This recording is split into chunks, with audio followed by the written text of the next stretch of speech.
Graça e paz, irmãs e irmãos. Bom, hoje é um dia especial, o primeiro domingo de agosto. Começamos aí a celebração de aniversário da nossa igreja. São 37 anos de vida e missão, 37 anos firmados na fé em Jesus Cristo. E hoje é importante a gente lembrar um pouquinho da nossa história, visto que quando nós celebramos, nós comemoramos o aniversário, a gente sempre faz um balanço da nossa vida, sempre pensamos um pouquinho sobre as nossas atitudes, aquelas coisas que deram certo, coisas que a gente viveu e que talvez a gente não queria ter vivido, mas muito mais para a gente ter esperança, daquilo que ainda virá. E quando nós lembramos do início do trabalho aqui em Monte Belo, foi um tempo muito gostoso, e aí surge lá no coração da pastora Filadélfia, que até então ela era evangelista na igreja do Itaim Paulista, e já tinha muitos irmãos aqui de Monte Belo, aqui de Itaquá, que já frequentavam a igreja do Itaim, inclusive a minha família, a Dona Hilda, o Zezinho, e principalmente a família da Dona Nazarina. E aí, Dona Nazarina, com seu coração bondoso, ela abre as portas da sua casa, do seu quintal gigante, e ali começa o trabalho missionário aqui em Itaquaquecetuba, na casa da irmã Nazarina, lá na Rua Itu. Coincidentemente, depois a igreja metodista em Monte Belo, ela se fixa na Rua Itu também.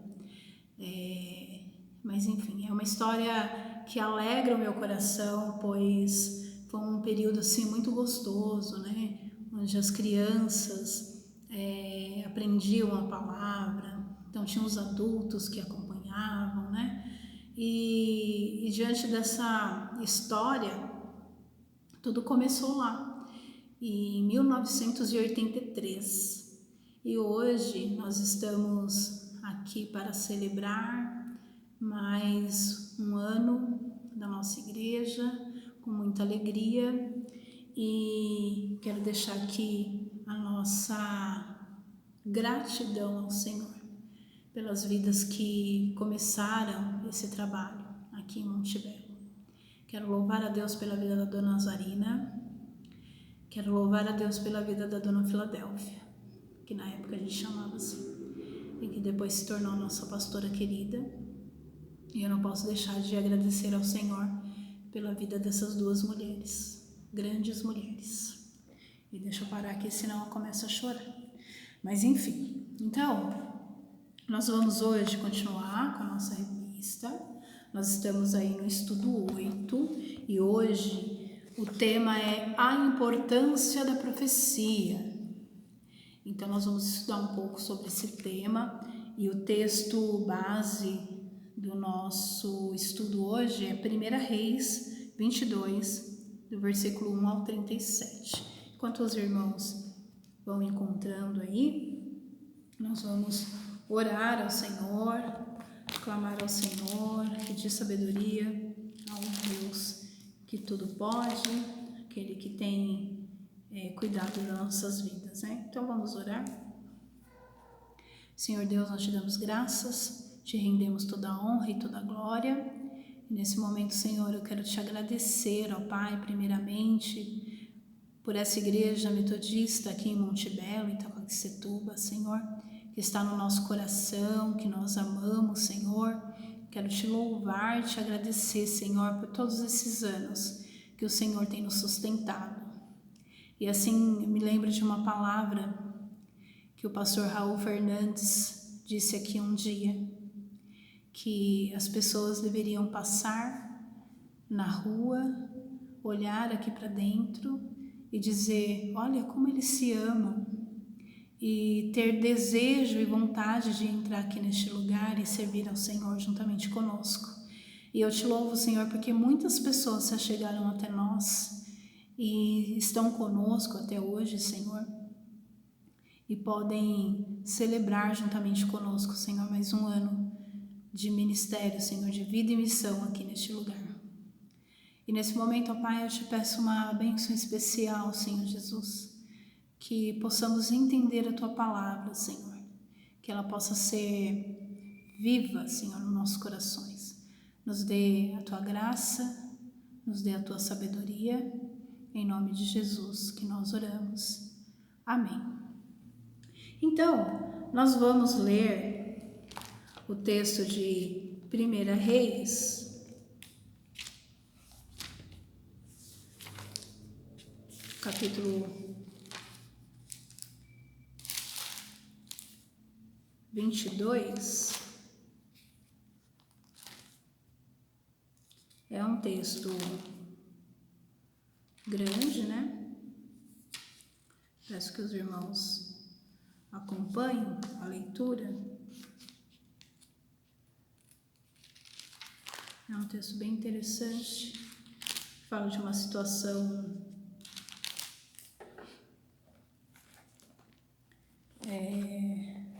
de um profeta e de alguns profetas. Talvez você até se lembre desse texto. Então nós vamos fazer a leitura dele. Então vamos lá. As profecias dos falsos profetas. 3 anos se passaram sem haver guerra entre Síria e Israel. Porém, no 3º ano, Josafá, rei de Judá, foi visitar o rei de Israel. Este perguntou aos seus servos: vocês não sabem que Ramote-Gileade é nossa? E nós ficamos quietos e não tiramos as mãos do rei da Síria. Então perguntou Josafá: você vai comigo à batalha contra Ramote-Gileade? Josafá respondeu ao rei de Israel: sou como você. O meu povo é como o seu povo, e os meus cavalos são como os seus cavalos. Josafá disse mais ao rei de Israel: consulte primeiro a palavra do Senhor. Então o rei de Israel reuniu os profetas, cerca de 400 homens, e lhes perguntou: devo ir e lutar contra Ramote-Gileade ou devo me conter? Eles responderam: vá, porque o Senhor a entregará nas mãos do rei. Mas Josafá perguntou: não há aqui ainda algum profeta do Senhor para consultarmos? O rei de Israel respondeu a Josafá: há um ainda, por meio de quem podemos consultar o Senhor. Mas eu o odeio, porque nunca profetiza de mim o que é bom, mas somente o que é mau. É Micaías, filho de Inhalá. Josafá disse: o rei não deveria falar assim. Então o rei de Israel chamou um oficial e disse: tragam-me depressa Micaías, filho de Inhalá. O rei de Israel e Josafá, rei de Judá, estavam assentados, cada um no seu trono, vestido de trajes reais, numa eira à entrada do portão da cidade de Samaria. E todos os profetas profetizavam diante deles. Zedequias, filho de Quenaana, fez para si uns chifres de ferro e disse: assim diz o Senhor: com este você dará chifradas nos sírios até que sejam destruídos.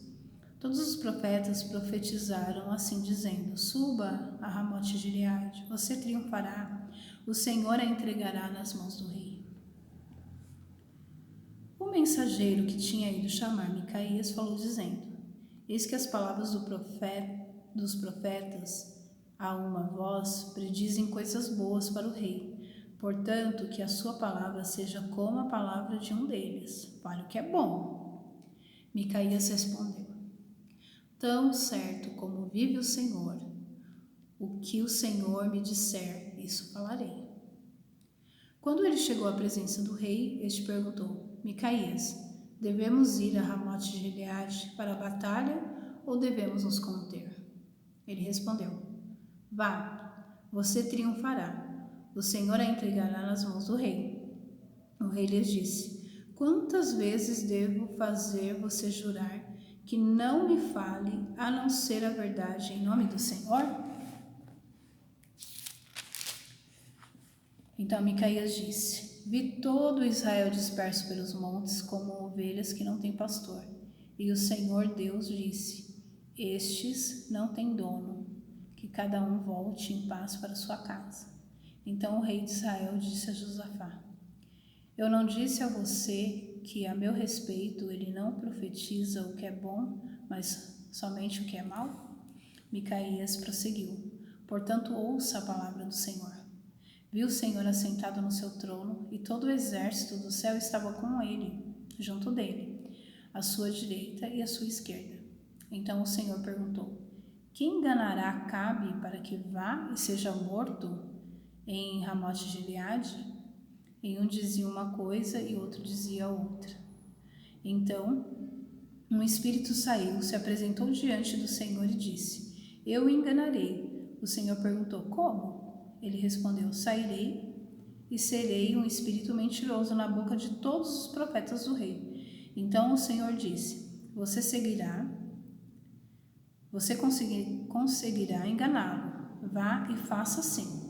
E agora eis que o Senhor pôs um espírito mentiroso na boca de todos os seus profetas, e o Senhor declarou que um mal vai lhe acontecer. Então Zedequias, filho de Quenaana, chegou, deu uma bofetada em Micaías e perguntou: por onde é que passou o Espírito do Senhor ao sair de mim para falar com você?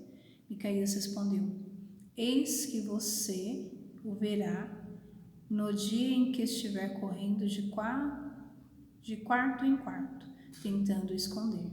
Então o rei de Israel disse: prenda Micaías e leve-o de volta a Amon, governador da cidade, e Joás, filho do rei, e diga assim: assim diz o rei, metam este homem na cadeia e o põem a pão e água, até que eu volte em paz. Micaías disse: se o rei de fato voltar em paz, é porque o Senhor não falou por meio de mim. E acrescentou: que todos os povos ouçam isso. O rei de Israel e Josafá, rei de Judá, foram atacar Ramote de Gileade. O rei de Israel disse a Josafá: eu vou me disfarçar e entrar no combate, mas você use seus trajes reais. E assim o rei de Israel se disfarçou e entrou no combate.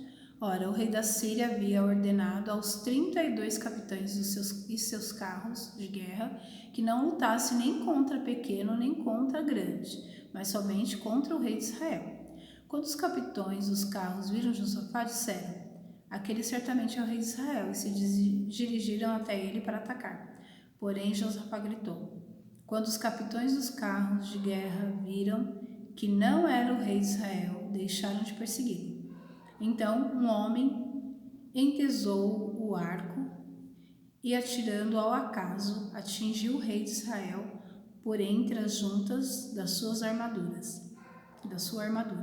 Então o rei Acabe disse ao condutor do seu carro: dê a volta e leve-me para fora do combate, porque estou gravemente ferido. A batalha se intensificou naquele dia. Quanto ao rei, seguraram-no em pé no seu carro de guerra, de frente aos sírios, mas à tarde ele morreu. O sangue corria da ferida para o fundo do carro. Ao pôr do sol, fez-se ouvir um grito pelo acampamento que dizia: cada um para sua cidade, cada um para sua terra. Morto o rei, levaram-no a Samaria, onde o sepultaram. Então esse é o texto, a gente leu até o versículo 37, e a gente pode deixar a Bíblia aberta, que a gente vai voltar em alguns versículos desse texto no decorrer aqui do estudo. Então, primeiramente, eu vou fazer a introdução aqui, como está escrito aqui na nossa revista, que eu achei bem interessante ler da forma que está aqui.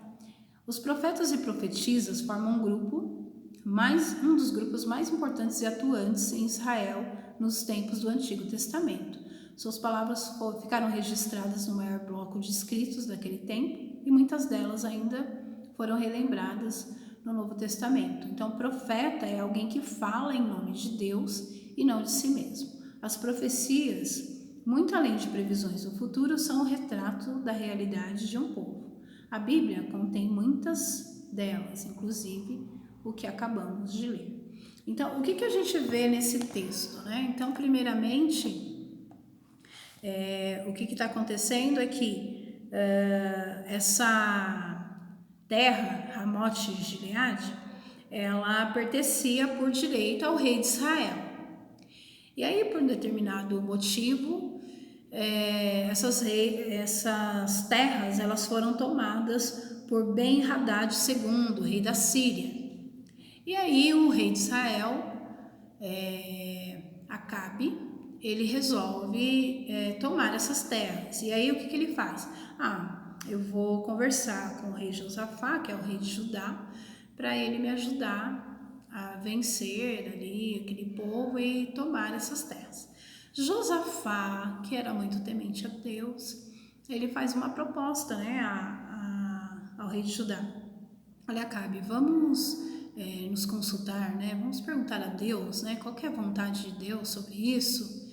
E aí, Acabe, ele tinha 400 profetas. A gente conhece essa história, né? Que Elias, ele fica frente a esses profetas, né? Nessa época, né? Então, Acabe tem esses 400 profetas.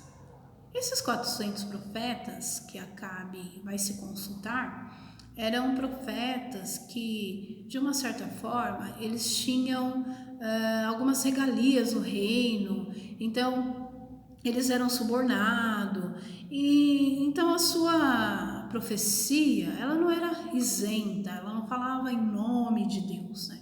Então, toda vez que o rei de Israel, Acabe, queria alguma resposta, tal, falava com esses profetas que se diziam, né, do Senhor, e eles, lógico, tinham sempre uma palavra boa. E o mais interessante é que quando Josafá e Acabe faz essa aliança, né, Josafá queria que fosse uma consulta ao profeta de Deus, de verdade, aquele que realmente falava em nome de Deus, e não foi o que aconteceu. E ele chamou esses 400 profetas aí, e claro, a gente vê durante o texto que eles falam assim, não, pode ir, que vai dar tudo certo, vocês vão ganhar, enfim. Mas o rei Josafá fala assim, mas eu não estou convencido, não tem nem profeta de Deus mesmo. E aí o rei Acabe, ele fala com desdém, né? Ele fala assim, tem um lá que ele fala, né? Da parte de Deus, mas ele só fala coisas ruins, né, para mim. Ele só fala mentiras, ele só fala coisa ruim, ele nunca fala nada que é bom. E é interessante que Josafá, ele o repreende, você não deveria falar assim. É um profeta de Deus que fala a respeito de Deus. A gente vê esse versículo no versículo 7, né? Capítulo 22 de 1 Reis, versículo 7. Não há aqui ainda algum profeta do Senhor para a gente consultar? E aí no 8 o rei de Israel responde a Josafá, há um ainda, por meio de quem podemos consultar o Senhor, mas eu odeio. Essa foi a palavra de Acabe. Eu odeio, porque nunca profetiza de mim o que é bom, mas somente o que é mal. Então, a gente já vê aí que o rei de Israel, que Acabe, ele não entendeu ainda o que é ser profeta. A gente acabou de ver aqui. O profeta, ele fala em nome de Deus, ele é usado por Deus. Então, portanto, ele vai falar aquilo que Deus o mandou dizer e não aquilo que, no caso, o rei queria ouvir. Mas, enfim, Josafá insiste, pede que busquem, né, o Micaías.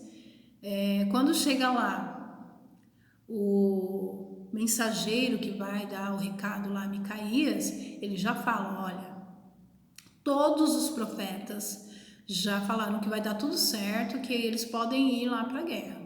Então, quando você chega lá, você faça isso, tá? Então, meio que já deu uma encomendada lá na palavra que ele teria que dizer para os reis. E Micaías responde assim no versículo 14: tão certo como vive o Senhor, o que o Senhor me disser, isso falarei. Então ele tinha convicção, ele realmente era um homem de Deus, ele realmente era um profeta do Senhor. Então a gente consegue ver que o homem de Deus, ele realmente fala aquilo que Deus manda e coloca na sua boca para dizer. Quando nós olhamos para os profetas e as profetisas no Antigo Testamento principalmente, né, que é o período onde mais eles atuam, né, que foi nesse período monárquico, então a gente vê aí durante os reinados, né, então sempre Deus levantava um profeta para levantar a sua voz, né, para fazer com que aquilo que Deus queria que fosse falado e que aquele povo escutasse. Então, os profetas e profetisas do Antigo Testamento surgiram no período em que os reis tiveram grande importância na política para o povo. As finalidades da profecia daquele tempo eram denunciar as desigualdades sociais. Então, a gente vê isso lá em Amós 5, 11 e 12. Chamar o povo ao arrependimento quando esse deixava de servir a Deus como desejava. Está lá em Crônicas 34, 22 e 25. Exortar quem se recusava a obedecer ao Senhor. Está lá em Jonas 3, 1 a 4. Anunciar as pessoas escolhidas por Deus para cumprir determinada função. 1 Samuel 16, 13. Então, a gente pode compreender um pouco que cada profeta ele tem uma missão, uma finalidade específica, né? Alguns têm o seu período de profeta grande, e é por isso que nós denominamos no Antigo Testamento os profetas maiores e profetas menores. Eu me lembro quando eu aprendi na escola dominical o que era profeta maior e profeta menor. Quando a gente é criança, a gente acha que profeta maior, sei lá, é grande, é alto, é importante. Profeta menor, é pequeno, sei lá, mais fraco, alguma coisa nesse sentido. E aí eu aprendi que o profeta maior é aquele que teve o maior tempo, né, como profeta, né, de Deus, né? Então, tem aí os profetas maiores e os profetas menores, que tem aí um tempo de profecia menor. Então, nós podemos ver isso aqui no Antigo Testamento. E aí eu gostaria de dizer para vocês algumas participações desses profetas na Bíblia. Os profetas, eles surgem nessa época da monarquia, como eu disse, entre os séculos 11 e 16 a.C.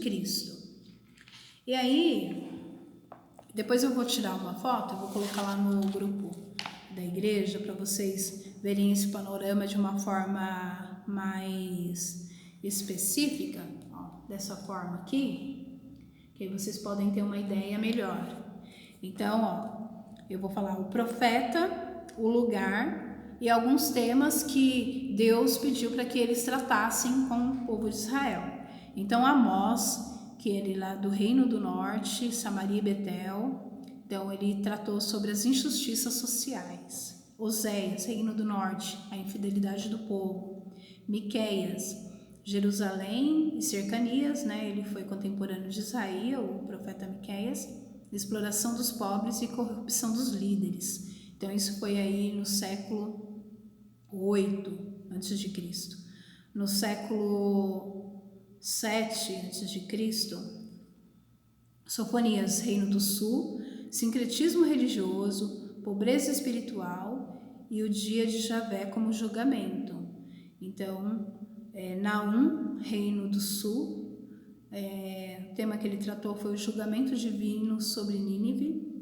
Abacuque, Jerusalém e Judá, o mal das nações, justiça e soberania de Deus. Jeremias, Anadote, cidade atual de Jeremias, é Jerusalém, Egito. Anuncia o juízo de Deus contra Jerusalém e Judá. Século 6. Obadias, o lugar que ele estava em Jerusalém, castigo de Edom e o triunfo de Israel. Ezequiel, o exílio babilônico, visões e ações simbólicas, condenação de Judá e esperança aos exilados. Ageu, em Jerusalém, e tinha esperança messiânica e reconstrução do templo. Malaquias, Jerusalém também, amor de Deus por Israel e condenação do comportamento de Edom, desvalorização da cultura e casamentos mistos. Então essas foram aí alguns temas que eles trataram.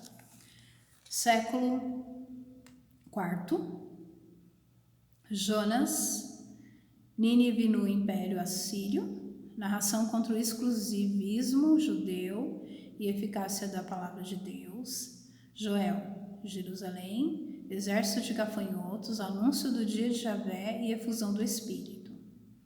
E Daniel, no século II, escrito que visa o fortalecimento da fé dos judeus perseguidos por Antíoco IV. Então eu vou colocar aqui esse panorama para vocês acompanharem aí, tá bom?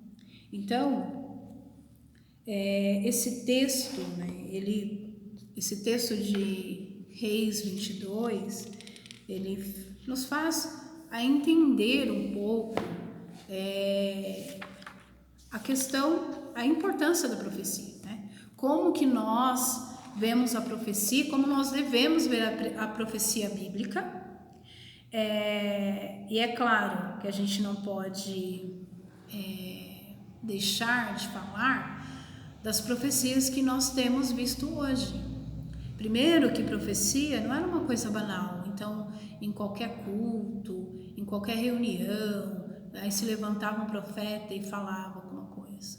Outra situação também que a gente precisa notar aqui é que as profecias, ela não era dada para uma pessoa em específico.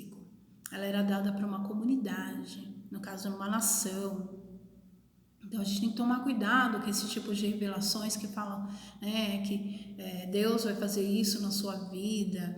Às vezes são coisas tão íntimas, Já vi tantas histórias tristes, da pessoa se colocar como profeta de Deus e que, na verdade, não tinha nada de Deus, Já contei aqui uma história de uma pessoa que dizia que estava sendo profeta e que falou a respeito de uma situação de casamento, que a pessoa era escolhida de Deus para ela, enfim, e aquela pessoa já era casada, Então a pessoa não quis deixar a pessoa envergonhada no momento, Mas todo mundo conhecia, a situação e viu que realmente aquilo não era de Deus, Então a gente tem que tomar muito cuidado com essas falsas profecias.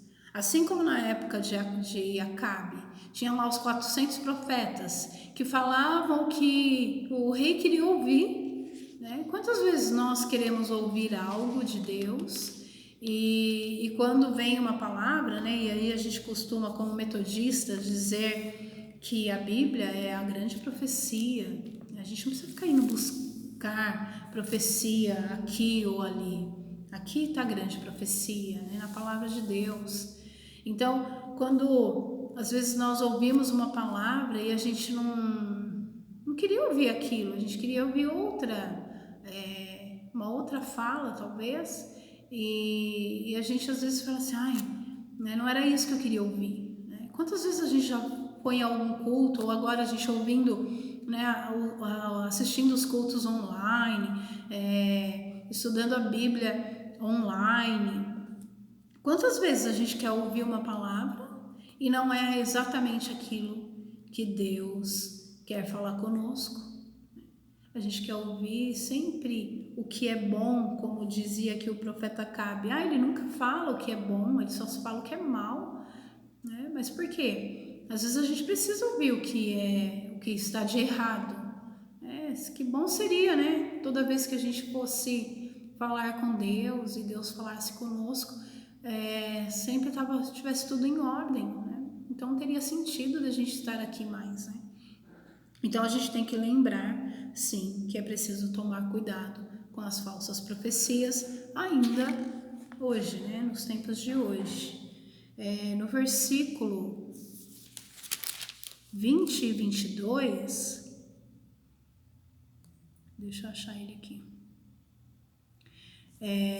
O próprio Deus fala com Micaías e fala que aqueles profetas que iam falar com o rei Acabe e que ia falar mentiras, ele mesmo sabia que isso ia acontecer, né? E que essas palavras que o rei Acabe ia receber desses profetas, era um espírito que ia enganá-lo, né? Como ele não queria ouvir realmente do homem de Deus, que ele ia ser enganado, e foi o que aconteceu, né? Ele não acreditou no homem de Deus, Micaías, e é interessante que tem uma parte aqui que Micaías ele fala com Josafá e ele fala que repreende, né, o povo, né, de Judá. Ele repreende também, e aí o próprio Josafá fala para Acabe, tá vendo? Ó, ele não fala só coisas boas para mim, também ele fala aquilo que não é bom, né? E nem por isso eu vou deixar de ouvir o homem de Deus, né? Vou deixar de atentar para aquilo que o homem de Deus ele fala, né? Então a profecia vem de Deus, tem compromisso com a verdade, e quem anuncia corre sempre o risco de ser mal interpretado, que foi como aconteceu aqui com Micaías. Então, se realmente for de Deus, que realmente aquela pessoa for usada por Deus, pode ser que as pessoas não acreditem, né? Fiquem chateadas, achem que a pessoa está falando de algo pessoal. Porém, como diz aqui o texto, mas se não houver ninguém para carregar esse fardo, como haverá mudanças no povo de Deus? Então, hoje, como igreja, né, nós temos a nossa importância como profetas, né? Mas não profetas nesse sentido, né, de levantar, eu sou profeta, né, de Deus. Mas a importância da profecia era trazer a luz de Deus em meio às decisões políticas da monarquia. Nos dias atuais, cabe a nós, Igreja do Senhor, exercermos essa função profética, sendo um sinal da vontade de Deus para a nossa sociedade injusta e incrédula. Muitas de nossas palavras serão de confronto, de denúncia, mas em meio a elas precisamos garantir o anúncio das boas novas e esperança, pois é assim que Deus trará transformação. E essa tarefa exige de nós um coerente testemunho, pois a partir dela, Deus se aproxima das pessoas e as pessoas de Deus. Então a gente tem um papel fundamental, né, de não aceitar a injustiça, né?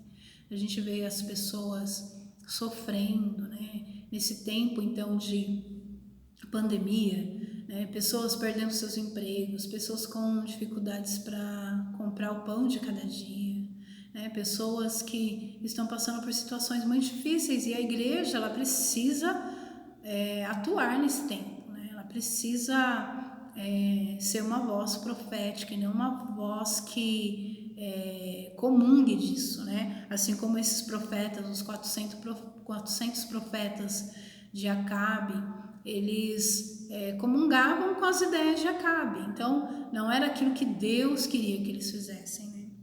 Então, nós deixamos aqui nessa manhã de domingo, nesse dia de domingo, que você parou um pouquinho para estudar a palavra de Deus, a importância da profecia, né, para a gente tomar cuidado com aquilo que a gente ouve, né?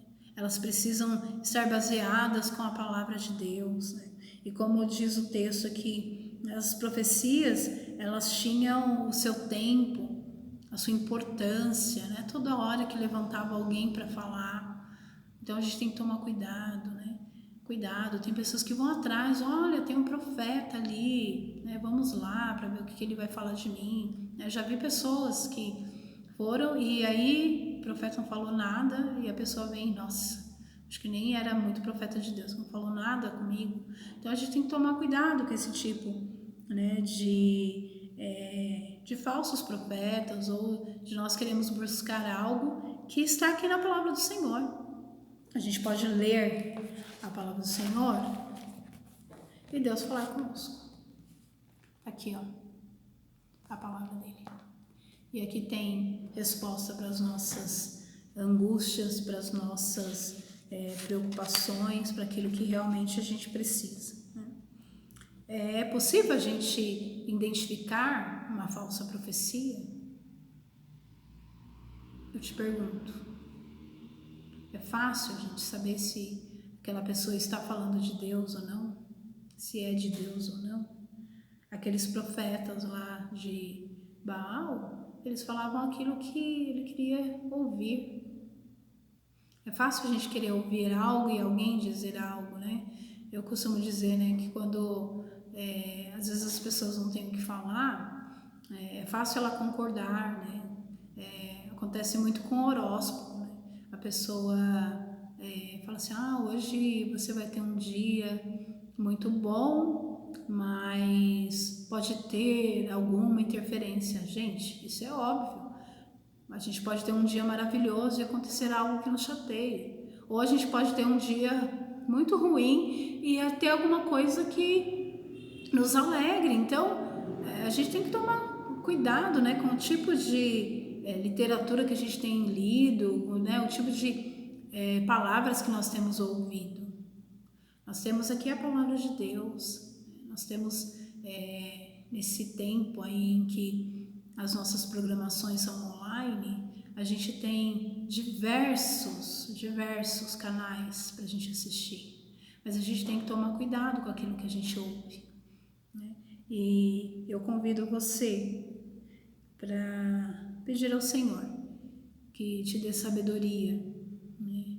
Que te dê entendimento na palavra de Deus, para você realmente aceitar aquilo que realmente é do Senhor, né? Que você possa ter paz no seu coração, de entender realmente que a profecia, que a importância da profecia, ela está aqui na palavra do Senhor, para as nossas vidas. E eu quero convidar você nessa hora a orar ao Senhor, clamar ao Senhor pelas nossas vidas, que nos dê entendimento, sabedoria, né, para nós conseguirmos vencer, para nós conseguirmos trabalhar. Amém? Vamos orar? Senhor nosso Deus, nós te damos graças, nós te rendemos toda a honra e toda a glória, e quero te pedir, Senhor, que nos ensine, Senhor, a entender a Tua palavra, que é a maior profecia para as nossas vidas, Senhor. E que se alguma voz, ó Pai, se levantar como aqueles profetas de Baal, Senhor, aqueles profetas, Senhor Jesus, que quando Acabe perguntou se era da Tua vontade, e eles diziam sim, é da Sua vontade, Senhor. Que nós possamos entender realmente, Senhor, quando é uma palavra Tua, Senhor, quando não é uma palavra que vem de Ti, Senhor. E aceitar, Senhor Jesus, o Teu não também, Senhor.